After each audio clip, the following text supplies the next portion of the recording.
Evangelio de Juan, capítulo 6, versículo 1.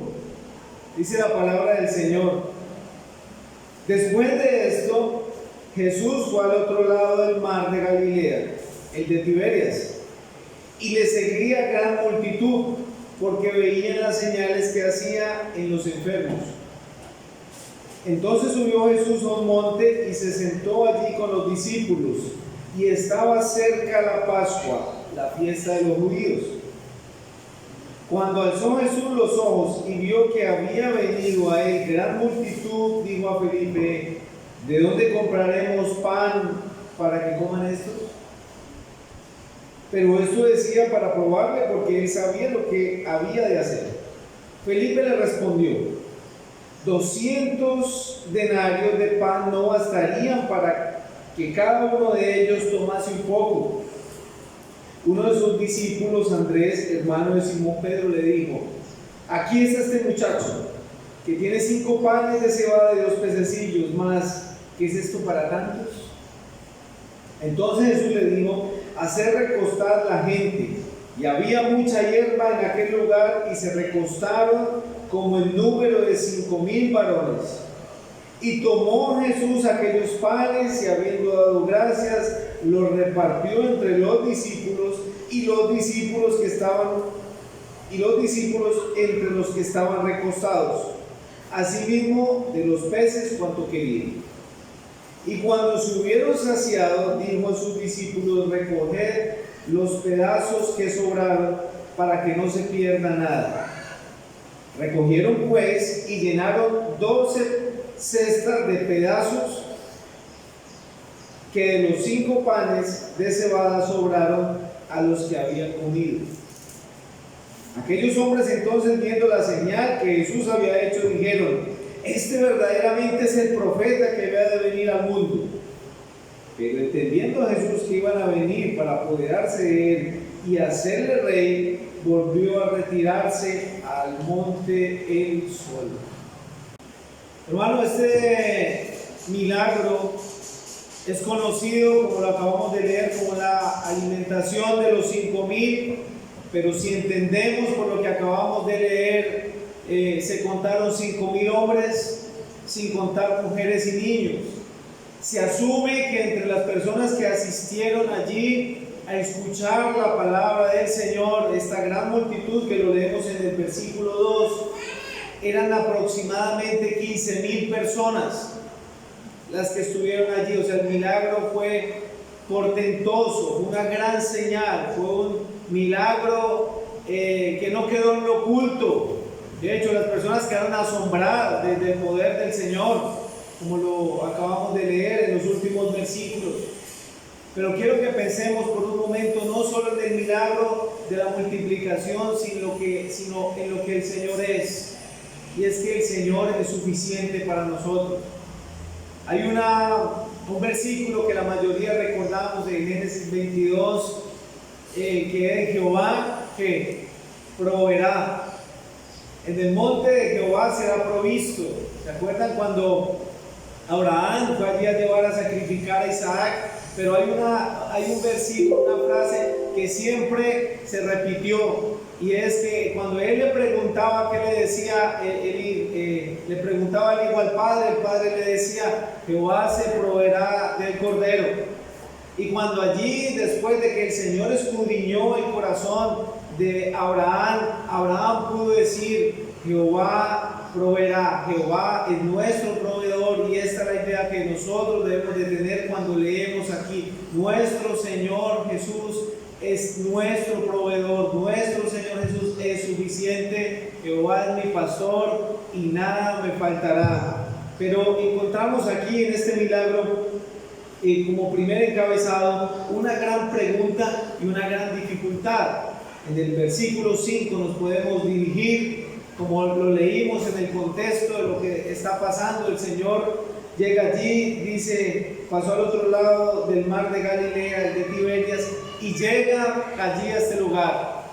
Y está allí nuestro Señor en un monte y ve abajo, en este valle, una gran cantidad de personas. Este milagro está en los 4 evangelios. Si leemos los 4 evangelios vamos a encontrar varios detalles que tal vez se omiten aquí. Pero el Señor, ¿qué vio en ellos? Los vio dispersos como ovejas que no tenían pastor. Entonces el Señor tuvo compasión de ellos. Y por lo que miramos del relato, ya estaba declinada la tarde. El Señor no los iba a despachar así, váyanse y ya. No. Pero entonces surge algo. El Señor le había compartido la palabra, el Señor ya había dado su discurso, primeramente dio su alimento espiritual, pero había un alimento que se debía saciar, o se debía de dar, su alimento físico. Y surge la pregunta, versículo 5, cuando alzó Jesús los ojos y vio que había venido a él gran multitud, dijo a Felipe: ¿de dónde compraremos pan para que coman estos? Una gran pregunta, para una gran dificultad. Pero esta pregunta es una pregunta para enseñar. Leemos en el versículo siguiente: pero Jesús lo decía para probarle, porque él sabía lo que había de hacer. El que está preguntando es un maestro, pero no cualquier maestro, es Dios, es el Hijo de Dios. Entonces, el Señor con sus discípulos, la cantidad de personas, hay una necesidad de darles un alimento físico, y el Señor le dice a Felipe, y Felipe era de Betsaida, o sea, Felipe era de la región. ¿Por qué le dice a Felipe? Porque Felipe podía conocer más la situación y Felipe le podía dar una respuesta apropiada, pero más que eso, el Señor quería escudriñar qué era lo que había en el corazón de Felipe y le hace esta pregunta. Recuerdo que en el libro de Apocalipsis varias veces le preguntan a Juan, y muchas veces, ¿qué es lo que dice Juan? Tú lo sabes. De hecho, cuando el Señor le pregunta a Pedro que si lo amas, ¿cuál es la final respuesta de Pedro? Señor, tú lo sabes todo, tú sabes que te amo. Porque era una pregunta para enseñar. Y aquí el Señor le hace una pregunta, no porque él no supiera qué hacer. El Señor le está preguntando a Felipe para que a través de esa pregunta Felipe arrojara una respuesta y saliera una enseñanza. ¿Cuál fue la respuesta de Felipe?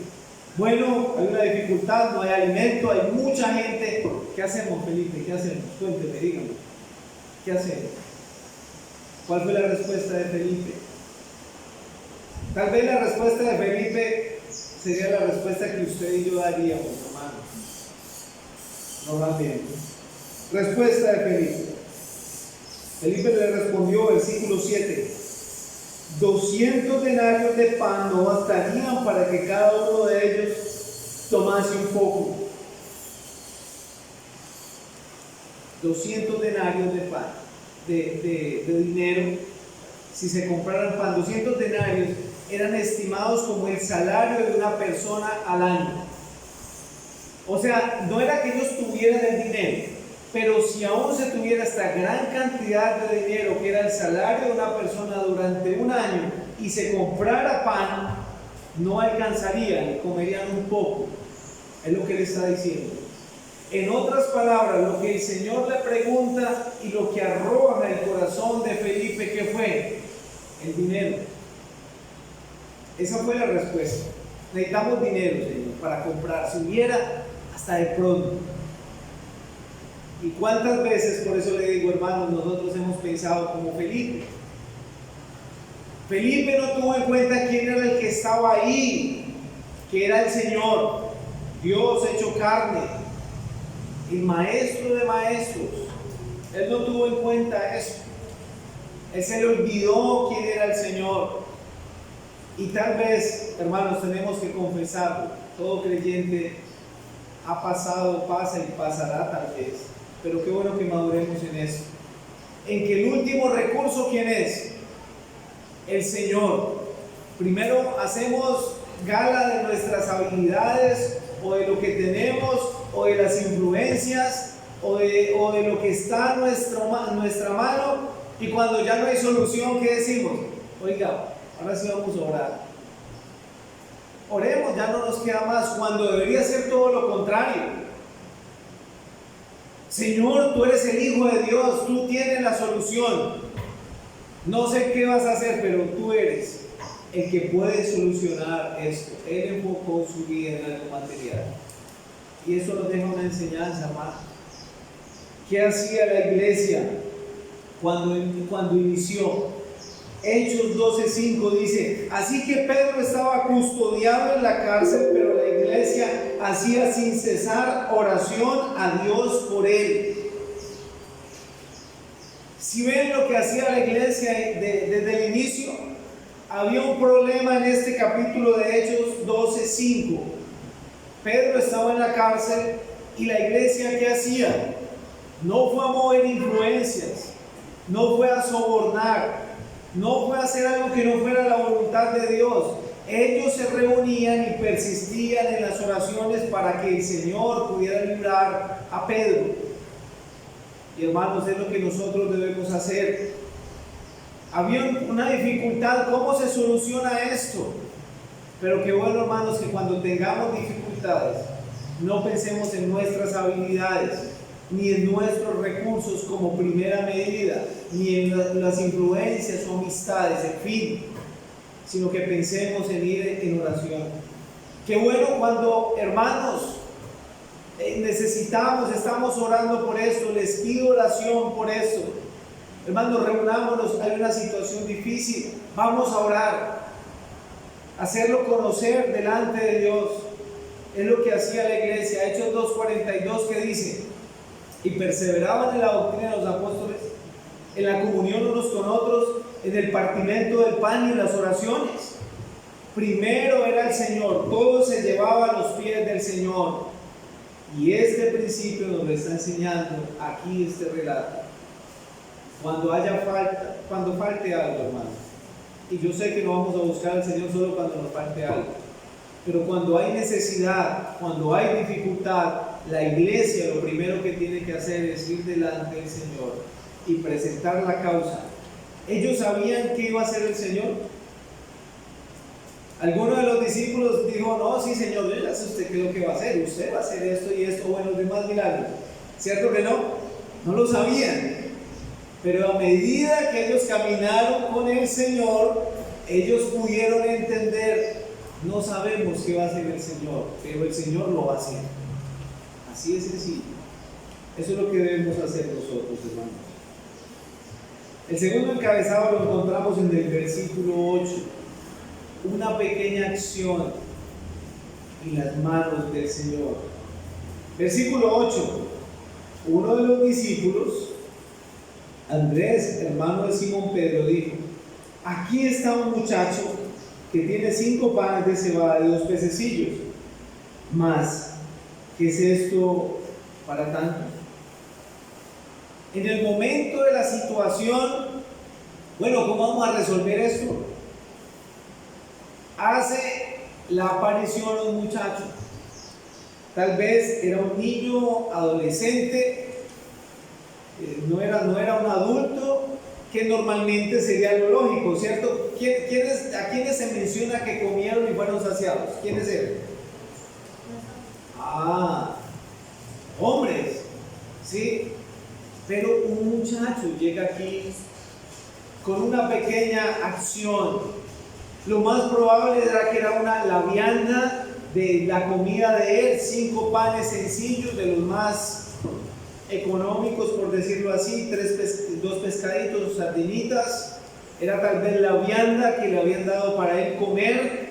Pero llega el punto de la tarde y este niño no se había comido su alimento físico. Este niño había escuchado la palabra de Dios, estaba escuchando la enseñanza del maestro y él había perdido el apetito. Él estaba escuchando y había perdido la noción del tiempo tal vez. Y cuando escucha la necesidad, porque ni siquiera ellos están ahí y él está tan cerca que escucha de la necesidad, a él nadie lo llamó ni le preguntó.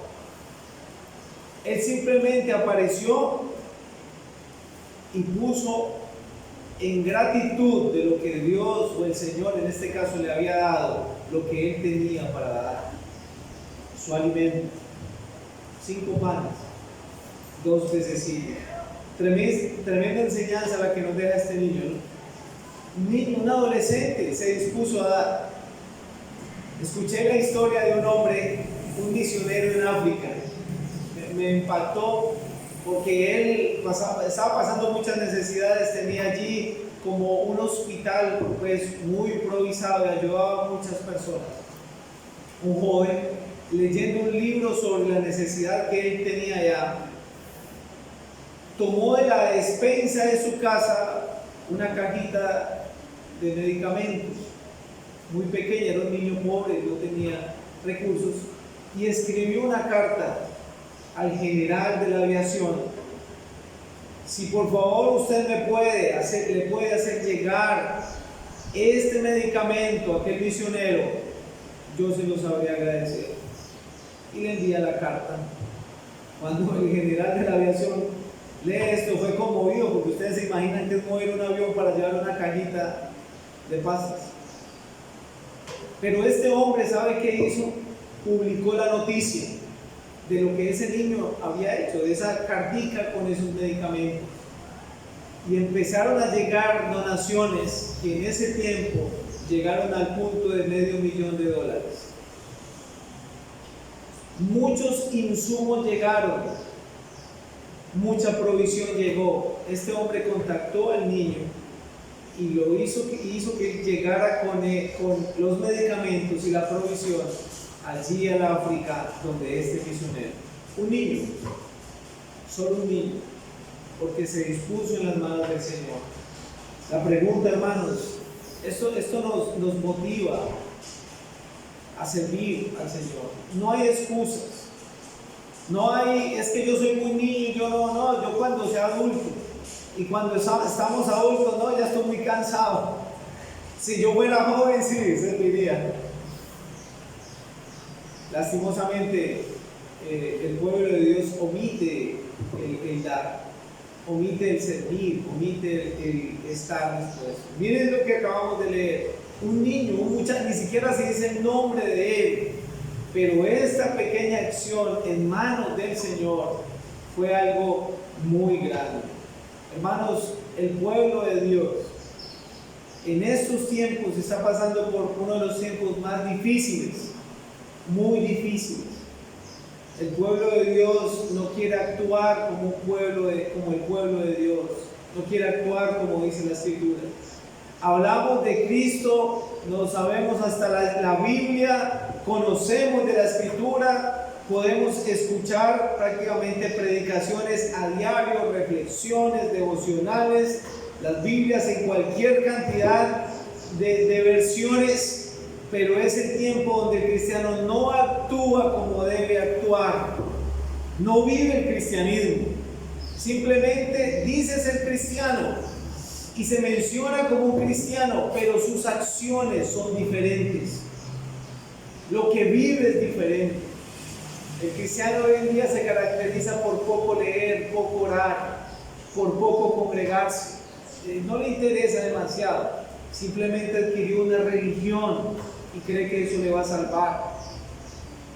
Bueno, si es cristiano obviamente es salvo, pero muchos adoptan una religión pensando que eso salva. Y nosotros, hermanos, debemos de mirar a la luz de la Escritura lo que conlleva ser cristiano. Un cristiano tiene que actuar como un cristiano, no decir que es cristiano. Sus actos deben demostrar que realmente Cristo Jesús hizo un cambio en la vida. Y una de las razones o una de las formas en que una persona demuestra que es un redimido por la sangre de Cristo es el dar, es disponer su vida en manos del Señor, es disponer sus dones en manos del Señor, es disponerse al servicio en manos del Señor. De hecho, Gálatas 6:10 dice: así que según tengan oportunidad, hagamos bien a todos, mayormente a los de la familia de la fe. Así que mientras tengamos oportunidad, si ven, hermanos, es de acción, es de hacerlo. Si hay una necesidad, la iglesia debe suplir. El creyente no está llamado a hacerse el distraído, como que eso le compete a alguien. Toda persona salva, redimida por la sangre de Cristo, va a tener la necesidad de servir, de dar, de hacer el bien, de ayudar. De hecho, Efesios 2, ¿qué nos dice? Sobre todo el versículo 9, aunque dice el 8, porque por gracia sois salvos por medio de la fe, y esto no de vosotros, pues es don de Dios, no por obra para que nadie se gloríe. Pero el 9 dice, porque somos hechura suya, creados en Cristo Jesús para buenas obras. Somos llamados a hacer obras. No podemos decir que somos espirituales, que amamos al Señor, si no estamos haciendo nada. Si simplemente, no, yo oro, yo soy espiritual, yo solo oro. Pero ¿sabe qué dice Santiago? Santiago 2:18, perdón, dice, pero alguno dirá, tú tienes fe y yo tengo obras. Muéstrame tu fe sin tus obras y yo te mostraré mi fe por mis obras. ¿Sí ven la diferencia, hermanos? ¿Qué hizo este niño? Él cuando sintió cuando vio la oportunidad de dar en gratitud de mucho de lo que le había dado el Señor, él lo hizo. Asimismo el creyente hoy día, hermanos, está dispuesto a mirar qué necesidad hay en la familia de la fe y está dispuesto a orar. No, yo tengo fe, yo oro por el hermano y por la hermana, muéstrame su fe con tus obras, dice la Escritura, y yo le mostraré mi fe por mis obras. No puedo decir que tengo fe si no estoy haciendo visible esa fe. Y de hecho, terminando el versículo 16 dice, porque como el cuerpo sin espíritu está muerto, así también la fe sin las obras está muerta. Hermanos, hoy hago un llamado a la iglesia. No seamos indiferentes con el dolor de nuestro hermano o de nuestra hermana. Es cierto, no siempre se trata de algo físico. Qué bueno cuando podemos llegar y dar aliento a un hermano, una hermana con necesidad de consejo, de dirección, de pronto una dificultad. Claro, sacar la Escritura, orar es lo primordial. Pero hermanos, no podemos ser negligentes cuando hay necesidad en la iglesia y simplemente yo cierro mi corazón y digo que simplemente voy a orar por esa hermana y no hago nada, o por ese hermano. La fe sin obras está muerta. No podemos decir a voz en cuello que hacemos parte de la iglesia de Cristo cuando simplemente me encierro en mi caparazón y vengo un día a la semana a congregarme y no me interesa qué pasa con mis hermanos y mis hermanas. Una pequeña acción hizo un cambio grande en esta situación. El tercer encabezado lo vemos desde el versículo 10, un milagro que enseña. Versículo 10, entonces Jesús dijo, hacer recostar la gente, y había mucha hierba en aquel lugar, y se recostaron como el número de 5,000 varones.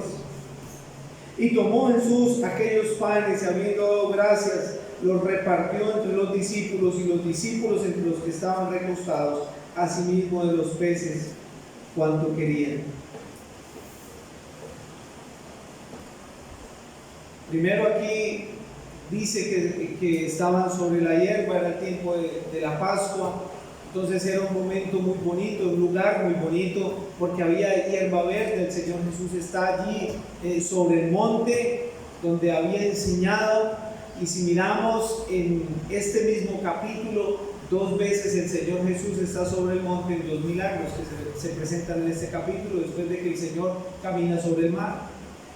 Entonces el Señor estaba allí observando a las personas que tenían necesidad y estaban dispersas como ovejas sin pastor, pero también más adelante está sobre el monte mirando cómo sus discípulos tienen necesidad y Él va y camina sobre el mar, mostrando que nuestro Señor está en lo alto y está al cuidado de su grey.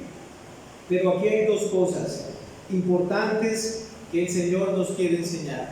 Miren, el Señor pudo haber hecho llover maná. Eran alrededor de 15,000 personas. ¿Ustedes se imaginan cuánto son 15,000 personas en un lugar? Eran muchísimas. Vean un partido de fútbol y más o menos calculen. O así por el estilo. Era una cantidad de personas, eran muchos, y el Señor pudo haber hecho un milagro como en el Antiguo Testamento. Él es Dios, pero no lo hizo. No dice de qué forma fue en que se multiplicó, simplemente trajeron unas cestas, el Señor oró y empieza a sacar y a colocar en las cestas y a pasárselo a un discípulo y al otro discípulo, y los discípulos habían hecho recostar a las personas de 50 y en 100. Entonces los discípulos tenían que coger estos panes, estos peces, y ir y llevarlos a las personas y volver por más, porque el Señor estaba multiplicando y ya iban y venían. Eso fue un trabajo grande. Eso fue algo hermoso. Y yo me imagino a Pedro, hermanos, a Juan, llegando con la primera cesta y Pedro corriendo. Yo me imagino que Pedro fue el primero que llegó con la cesta. Y después de que vio que la cesta que ellos comieron, corrió donde el Señor y el Señor le da más, y él sigue yendo donde el otro grupo, mientras que Felipe estaba allí, mientras que Tomás estaba allí, y todos empezaron a comer. Y hubo un momento de alegría, de gozo.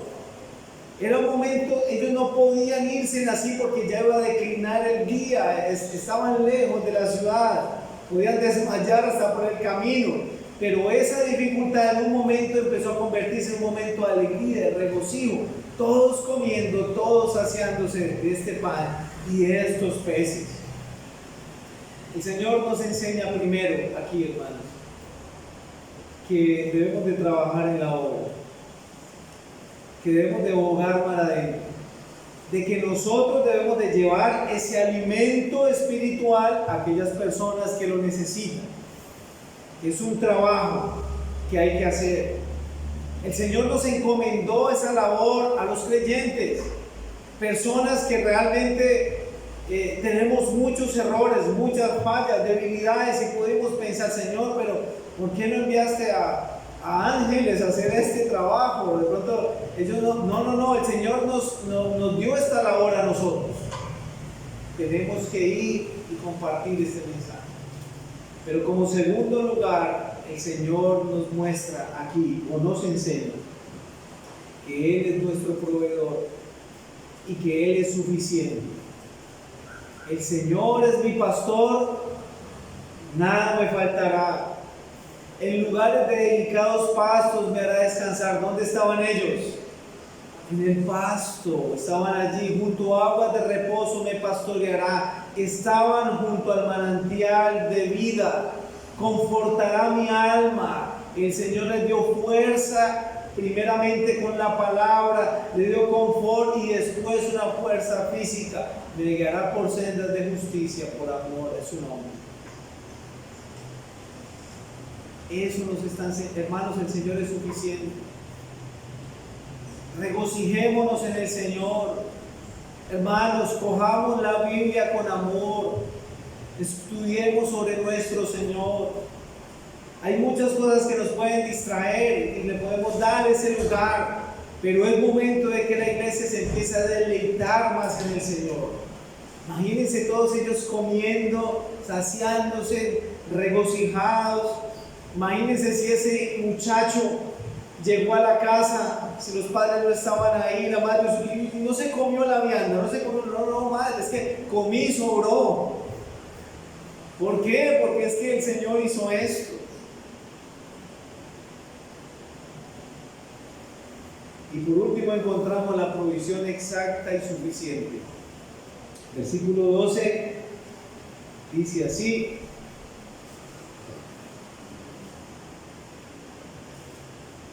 y cuando se hubieron saciado, dijo a sus discípulos: recoged los pedazos que sobraron, para que no se pierda nada. Recogieron pues y llenaron 12 cestas de pedazos que de los 5 panes de cebada sobraron a los que habían comido. ¿Cuántos panes habían al principio? 5 panes y 2 peces. Pero ahora sobraron, ellos se saciaron, se llenaron y podían comer todo cuanto querían. Todo cuanto querían. Pero aún así sobraron de los pedazos de todos esos 12 cestas. Hermanos, no sobraron 13, una para el Señor, no, sobraron 12 para los discípulos, una para cada discípulo. Si hubieran habido 20,000, 50,000 personas, el Señor hubiera dado la provisión, o 1,000 personas, la provisión exacta el Señor la hubiera dado. Él es suficiente. Y también algo que me impacta del Señor es que el Señor nunca hizo un milagro para él. Cuando el Señor estaba junto allí al pozo, se le acercó a la samaritana y ¿qué le dijo él? Dame de beber. El Señor no hizo salir del agua porque él tenía sed, no. Cuando el Señor allí en Mateo 4:4 está siendo tentado, ¿qué le dice el Señor? Respondió Jesús: no solo de pan vivirá el hombre, sino de toda palabra que sale de la boca de Dios. El Señor no hizo un milagro para él.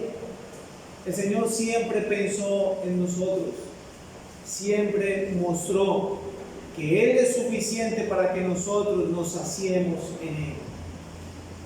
Habían varios tipos de personas en este relato. Una multitud, primero dice, ¿no? Una multitud le seguía. Esa multitud quedó absorta por las señales. Hubieron hombres, 5,000 hombres. Esos hombres quedaron ¿qué? Saciados. Hubo un muchacho, este muchacho quedó admirado. Hubieron unos discípulos, estos discípulos quedaron anonadados con la enseñanza y el milagro del Señor.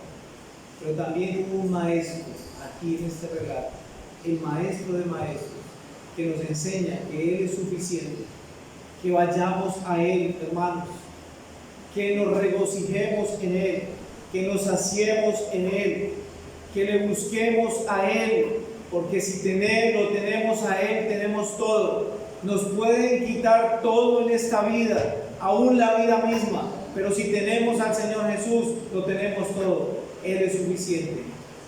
Señor bendiga su palabra.